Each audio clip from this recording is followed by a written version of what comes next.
Hello, this is the Principles of Government Section B lecture. Our prioritized standard is Government Civics Standard 6. Objectively, we're going to analyze how the Founding Fathers created a constitutional system that limited the power of the government. The Founding Fathers determined that the new U.S. government would be a constitutional government, which is a government severely limited by law as to what it is permitted to control and how it is actually able to go about it. The purposes of the government under the U.S. Constitution were stated specifically by the drafters in the preamble to the Constitution. So that would be the section that starts with "We, the people of the United States, in order," and then basically there's 6 functions of the government, including form a more perfect union, establish justice, ensure domestic tranquility, provide for the common defense, promote the general welfare, and secure the blessings of liberty to ourselves and to our posterity, meaning those that follow after us. And then it completes with "to ordain and establish this Constitution for the United States of America." Now, the new government greatly limited its power by embracing federalism, which is a 2-tiered form of government where powers are divided among a national and state governments. Now, the national government had both enumerated and implied powers that were independent of the state governments. And the national government actually shared powers with the state governments, and the state governments actually had powers that were independent of the national government.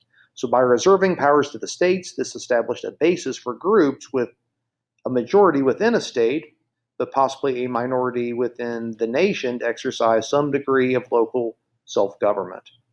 Now, there has been an evolution of federalism over the years. We used to have what was considered a layer cake federalism, where there were very strict divisions between what the different types of governments were capable of doing. But you could certainly make the argument now our type of federalism is more of a marble cake federalism, where there are not clear distinctions between what the national, state, and local governments might actually do. Now, the founders favored making government decisions by majority rule, but a major disadvantage of government by majority rule is that it may produce what's called majority tyranny, which is a situation in which the majority uses its advantage in numbers to suppress the rights of the minority. So in the U.S., we embrace majority rules with minority rights, meaning that minorities have a right to be heard. Even if they're not going to win the day, they do have a right to be heard. Now, to help block majority tyranny, they adopted the principle of separation of powers, which was advocated by Montesquieu, which made it impossible to control the government simply by gaining control of one or even 2 sources of political power. And additionally, to aid the separation of powers, they also included a system of checks and balances, which gave negative powers to each branch of the government that it could use to block the actions of another branch. So just as a couple for instances, so the president can veto or cancel legislation of Congress, can recommend legislation, and can also grant pardons, which would be a check on the judiciary. Congress, they can confirm or reject executive appointments, namely through the Senate. They can override presidential vetoes with a 2/3 majority vote, and they can also impeach executive and judicial officials. And the judiciary, they review legislative and executive actions and can actually issue injunctions that block these actions if they deem necessary. There was a debate among the delegates as to how the legislative branch would be structured, with large states favoring the Virginia Plan that would determine representation based on the population of each state, which was introduced by Edmund Randolph on May 29, 1787. While smaller states favored the New Jersey Plan that had representation equal among all states. But in the Great Compromise, sometimes called the Connecticut Compromise, they agreed on a bicameral legislature, which is a legislature that divides lawmaking authority between 2 different legislative houses. The lower house was called the House of Representatives, that had representatives allocated according to population. They meet in this part of the Capitol building in D.C. The upper house was called the Senate, that had equal representation regardless of a state size, which would be more on this side of the Capitol building. Now, there was another aspect of the Founding Fathers and their debate over this. They actually created what was called the Three-Fifths Compromise, which basically said for purposes of representation and in Congress, slaves were actually counted as 3/5 of a person. This was basically a compromise so that southern states would get on board and northern states would agree. Because you had southern states who wanted slaves to count as entire people for representation, and northern states that felt like it wasn't fair to count them only as representation if they actually had no rights. In most circumstances, a proposal cannot become law unless concurrent majorities in both the House and the Senate approve it, meaning that you need a majority in not just the U.S. House of Representatives, but also a majority in the U.S. Senate to create laws, which basically kind of serves as a check and balance even within Congress. In instances not requiring concurrent majorities, the founders required a supermajority to approve legislation.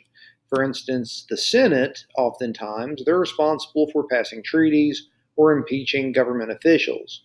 But when they do that, it actually requires a two-thirds majority vote to ensure that it's not just a simple majority, but a large portion of the entire Senate.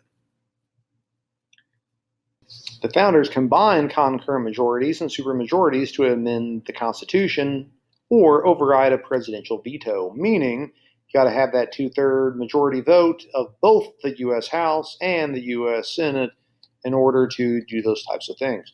Also should point out, federalism does serve as a check against the national government, as actually 3/4 of the states are actually required to officially amend the U.S. Constitution, because Congress by itself cannot actually do that by themselves without the states approving also. Speaking of amending the Constitution, the process to amend the Constitution can only be accomplished with the consent of the states in one of two ways. An amendment can actually be proposed by a two-thirds majority of both houses of Congress and then ratified or made official with the consent of a 3/4 majority of all state legislatures.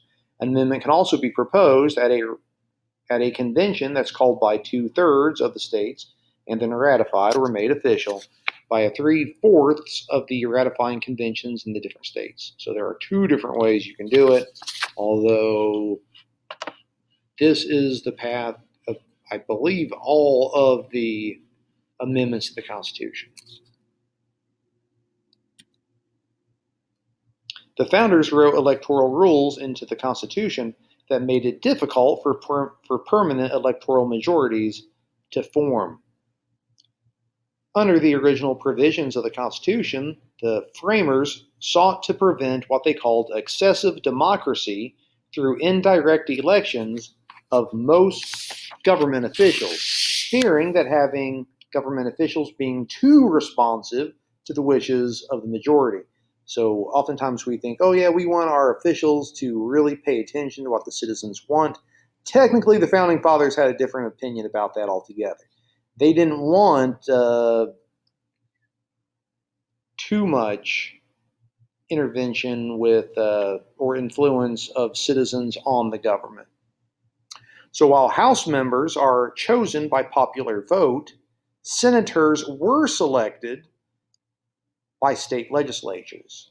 Now, the logic of this was they didn't want all of Congress to be chosen by people because then it would be too responsive to the wishes of the majority, and they were afraid by doing that nothing would ever get accomplished because they would only want to do things if they had 100% certainty that they could get through Congress.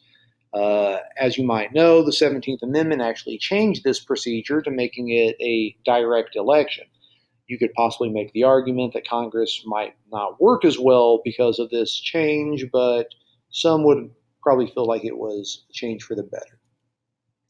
Also, rather than by popular vote, the president is actually chosen by a group of electors that's commonly called the Electoral College, that are members chosen according to different state established rules and basically free to exercise their own judgment in electing a president.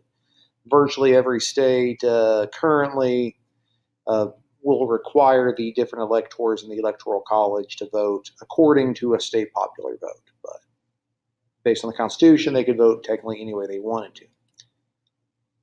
Also, the President and the Senate, which are both elected indirectly, are responsible for the appointments of federal judges, which actually serve life terms under good behavior.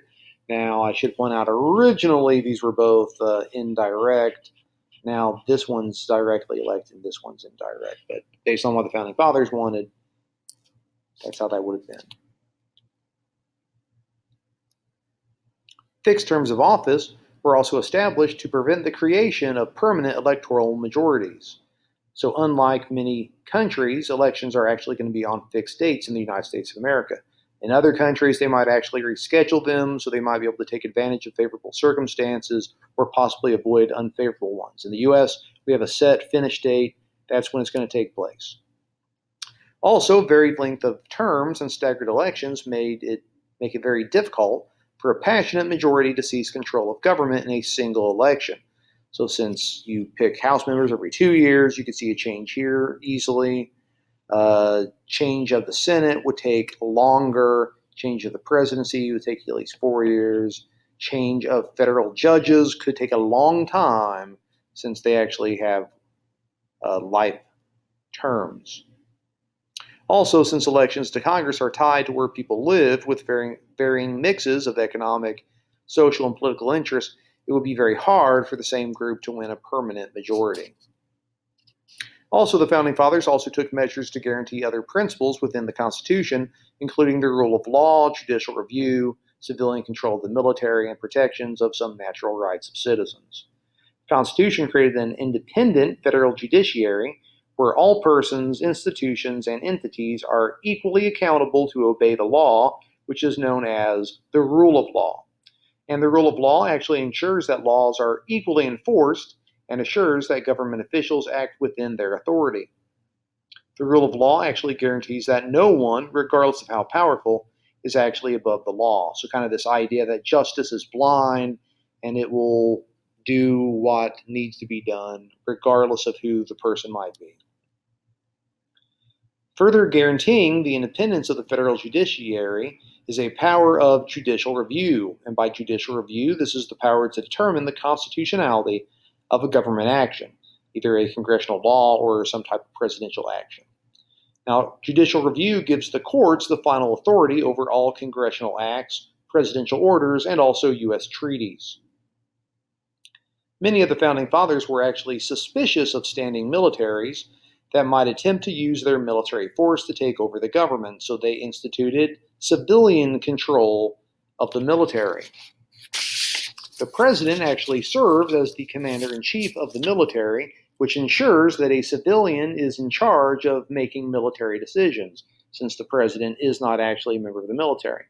Also, to limit the president's control over the military, Congress, again, which is made up of civilians, has control over the budget of the military, and also only Congress can declare wars. Also, the original drafting of the Constitution ensured the protections of some natural rights, including the right to habeas corpus, which is a right not to be imprisoned unless charged with a crime, except in cases of rebellion or invasion, and protections against bills of attainder, which is when an individual cannot be punished for a crime without first providing a trial in court, and also protections against ex post facto laws, which are new laws that cannot apply against those that committed the action before that law was in fact passed. So you can't punish someone for something that wasn't illegal at the time they were committing that action. That concludes Principles of Government, Section B. Lecture discussion. Our prioritized standard was Government Civics 6. And objectively now you can analyze how the Founding Fathers created a constitutional system that limited the power of the government.